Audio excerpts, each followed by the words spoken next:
గారు ఇచ్చిన జీవో ప్రకారము అమ్మకి వందనం అనే పథకం, అమ్మకి వందనం అనే పథకంలో చంద్రబాబు గారు వాగ్దానం చేసినప్పుడు ప్రతి తల్లికి ఎంతమంది బిడ్డలుంటే అంతమంది, ఒకరుంటే 15,000 వస్తుంది, ఇద్దరుంటే 30,000 వస్తుంది, ముగ్గురుంటే 45,000 వస్తుంది, నలుగురుంటే ఏకంగా 60,000 వస్తుంది అని చంద్రబాబు గారు ఊదరగొట్టి మరీ క్యాంపెయిన్ చేశారు. మరి ఈ స్కీమ్కు విధి విధానాలు ఎలా ఉంటాయి? చంద్రబాబు గారు నిన్న విడుదల చేసిన జీవోలో అయితే ప్రతి తల్లికి అని రాశారు. అంటే ఈ పథకం ప్రతి తల్లికి 15,000నా లేకపోతే ప్రతి బిడ్డకు 15,000నా? చాలా కన్ఫ్యూజింగ్ గా ఉంది. ఈ సాక్షి పత్రిక అయితే ప్రతి తల్లికి 15,000 మాత్రమే, అంటే ఒక్కరికే ఇస్తారు, తల్లికి ఇస్తారు, ఒక బిడ్డకు చొప్పునే ఇస్తారు, మిగతా వాళ్ళకందరికీ ఎగనామం పెడతారు అని సాక్షి రాయడం జరిగింది. మరి చంద్రబాబు గారు దీనికి క్లారిటీ ఇవ్వాలి. ఈ పథకం వర్తిస్తున్నది ప్రతి తల్లికి 15,000 లేకపోతే ప్రతి బిడ్డకు 15,000? చంద్రబాబు గారు వాగ్దానం చేసినట్టు ప్రతి బిడ్డకు 15,000 ఇవ్వాలని, ఆ లెక్కన 4 బిడ్డలుంటే 60,000 ఇవ్వాలని మేము డిమాండ్ చేస్తున్నాం.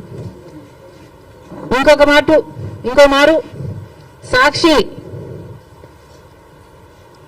సాక్షిని నడుపుతున్న జగన్మోహన్ రెడ్డి గారు కూడా సమాధానం చెప్పాలి.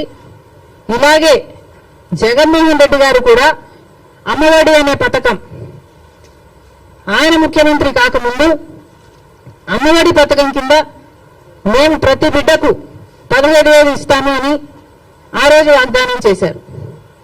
తర్వాత ముఖ్యమంత్రి అయ్యారు జగన్మోహన్ రెడ్డి గారు, ప్రతి బిడ్డకు 15,000 ఇవ్వలేదు, ఒక్క బిడ్డకు మాత్రమే. అంటే ప్రతి తల్లికి 15,000 అన్నట్టుగానే జగన్మోహన్ రెడ్డి గారు కూడా వ్యవహరించారు.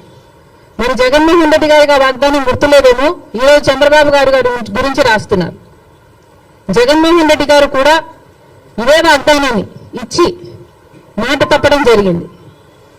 తల్లికి 15,000 అని అనకుండా ఆ రోజు బిడ్డకు ఎంతమంది బిడ్డలుంటే అంతమంది బిడ్డలకు 15,000 ఇస్తాము అని తాను చెప్పడమే కాదు, జగన్మోహన్ రెడ్డి గారి తరఫున క్యాంపెయిన్ చేసిన నేను కూడా, నాతో కూడా అదే వాగ్దానమే చెప్పించారు.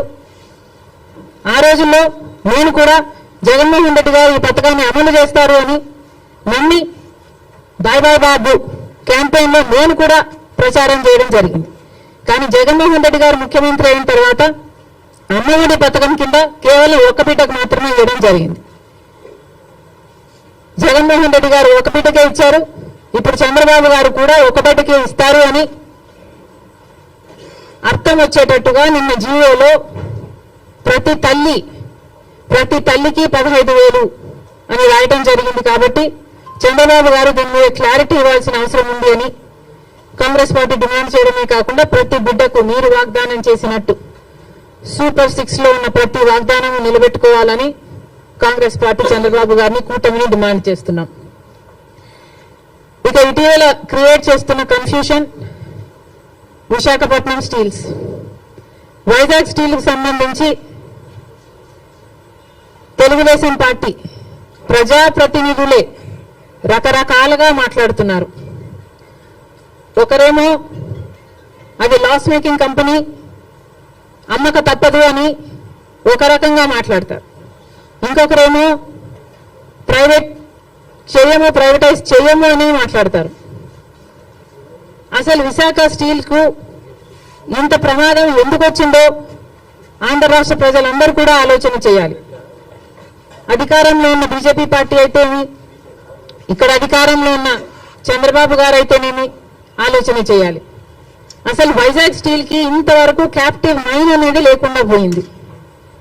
రాజశేఖర రెడ్డి గారి హయాంలో రాజశేఖర రెడ్డి గారు వైజాగ్ స్టీల్ కి ఒక క్యాప్టివ్ మైన్ ఉండాలి అనే ఉద్దేశంతో అనంతపూర్ దగ్గర ఒక మైన్ ఐడెంటిఫై చేయడమే కాకుండా ట్రైపార్టీ అగ్రిమెంట్ స్థాయి వరకు కూడా క్యాప్టివ్ మైన్ కోసం ప్రయత్నం చేయడం జరిగింది.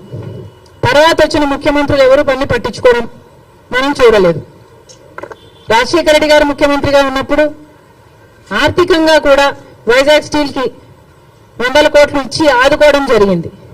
మరి ఆ తర్వాత ఏ ముఖ్యమంత్రులు వైజాగ్ స్టీల్ గురించి పట్టించుకోవడం చూడలేదు. ఎందుకు అని అడుగుతున్నాం. ఇప్పుడు మాట్లాడుతున్న తెలుగుదేశం వాళ్ళు చెప్తున్న మాటలు మేము మోడీతో మాట్లాడతాం, ఒప్పిస్తాం అన్నట్లుగా మాట్లాడుతున్నారు. అంటే మోడీ ఒప్పుకోకపోతే వైజాగ్ స్టీల్ ప్రైవేటైజ్ చేస్తారా? ఏం చెప్పదలుచుకున్నారు? ఏ మోడీతో మాట్లాడతారు? ఏ మోడీ గారైతే మనల్ని 10 సంవత్సరాలుగా మోసం చేస్తూ వచ్చారో, ప్రత్యేక హోదా ఇస్తాము అని మోడీ గారు 2014లో తిరుపతిలో మాటిచ్చిపోలేదా? మరి 10 ఏళ్ళగా ఏం చేశారు మోడీ గారు? ఒక్క వాగ్దానమైన మోడీ గారు నిలబెట్టుకోగలిగారా? ప్రత్యేక హోదా అయితేనేమి, పోలవరం అయితేనేమి, కడప స్టీల్ ఫ్యాక్టరీ అయితేనేమి, పోర్ట్లు అయితేనేమి, ఇలాంటి ఒక్కటంటే ఒక్కటి కూడా, రాజధాని విషయం అయితేనేమి ఒక్కటి కూడా మోడీ గారు మాట నిలబెట్టుకోలేదు. మరి అదే మోడీ గారి మీద మళ్ళా మాకు నమ్మకం ఉంది, మోడీ గారు ఆదుకుంటారు అన్నట్టుగా మాట్లాడుతున్నారే. టీడీపీ పార్టీ గుర్తుపెట్టుకోవాలి, రాత్రి పడిన గుంటలోనే పగలు కూడా పడే ప్రమాదం ఉంది. ఒకసారి ఆలోచన చేసి మీరు ఎవరిని నమ్ముతున్నారో, ప్రజలకు ఏం మాట్లాడుతున్నారో, ఏం మాటలు చెప్పారో ఆలోచన చేయండి. మోడీ అంటేనే మోసం, మోడీ అంటేనే వెన్నుపోటు. ఆంధ్ర రాష్ట్రానికి ఇప్పటికే 10 సంవత్సరాలుగా వెన్నుపోటు పొడుస్తూనే ఉన్నాడు మోడీ గారు. అలాంటి మోడీ గారి చేతుల్లో వైజాగ్ స్టీల్ పెట్టడం అన్నది దారుణం. జగన్మోహన్ రెడ్డి గారు 5 సంవత్సరాలు ముఖ్యమంత్రిగా ఉండి కూడా రాజశేఖర్ రెడ్డి గారికి అంత ఇష్టమైన ప్రాజెక్ట్ అది అని తెలిసి కూడా రాజశేఖర్ రెడ్డి గారు వైజాగ్ స్టీల్స్ కోసం, క్యాప్టివ్ మైన్ కోసం ప్రయత్నించడమే కాకుండా, ఆర్థికంగా ఆదుకోవడమే కాకుండా, రాజశేఖర్ రెడ్డి గారు అంతా వైజాగ్ స్టీల్ కోసం చేస్తే ముఖ్యమంత్రిగా ఉండి కూడా జగన్మోహన్ రెడ్డి గారు ఒక్క ఫింగర్ కూడా ఎత్తలేదు వైజాగ్ స్టీల్ ని కాపాడడం కోసం. ఎందుకు అని అడుగుతున్నాం. వైజాగ్ స్టీల్ నష్టాలలో ఉందా అన్నట్టుగా ఆ గ్రూపుల ఆర్గనైజేషన్లు వచ్చి మాట్లాడితే, అయ్యో నష్టాలలో ఉందా అన్నట్లుగా జగన్మోహన్ రెడ్డి గారు ప్రశ్నించడం జరిగింది.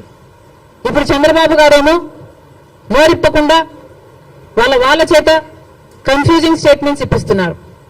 చంద్రబాబు గారిని డిమాండ్ చేస్తున్నాం, చంద్రబాబు గారే మాట్లాడాల్సిన అవసరం ఉంది. చంద్రబాబు గారే ఢిల్లీలో మీడియా కాన్ఫరెన్స్ పెట్టి, ఢిల్లీ పెద్దలు కూటమి అందరూ కలిసి వైజాగ్ స్టీల్ ప్రైవేటైజ్ చేయబోము అన్న కాన్ఫిడెన్స్, అన్న మాట ఆంధ్ర రాష్ట్ర ప్రజలకు చంద్రబాబు గారు చెప్పాల్సిన అవసరం ఉంది. ఇవన్నీ ఒక ఎత్తైతే, ఈరోజు రాజశేఖర్ రెడ్డి గారు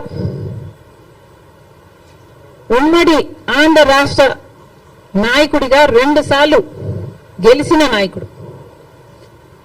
అలాంటి నాయకుడికి రాజకీయాలు ఆపాదిస్తూ, గెలుపు ఓటములను ఆపాదిస్తూ ఈరోజు రాజశేఖర్ రెడ్డి గారి విగ్రహాలను ధ్వంసం చేస్తున్నారు టీడీపీ గుండాలు. ఇది ఎక్కడి న్యాయమని అడుగుతున్నాం. రాజశేఖర్ రెడ్డి గారు మన రాష్ట్ర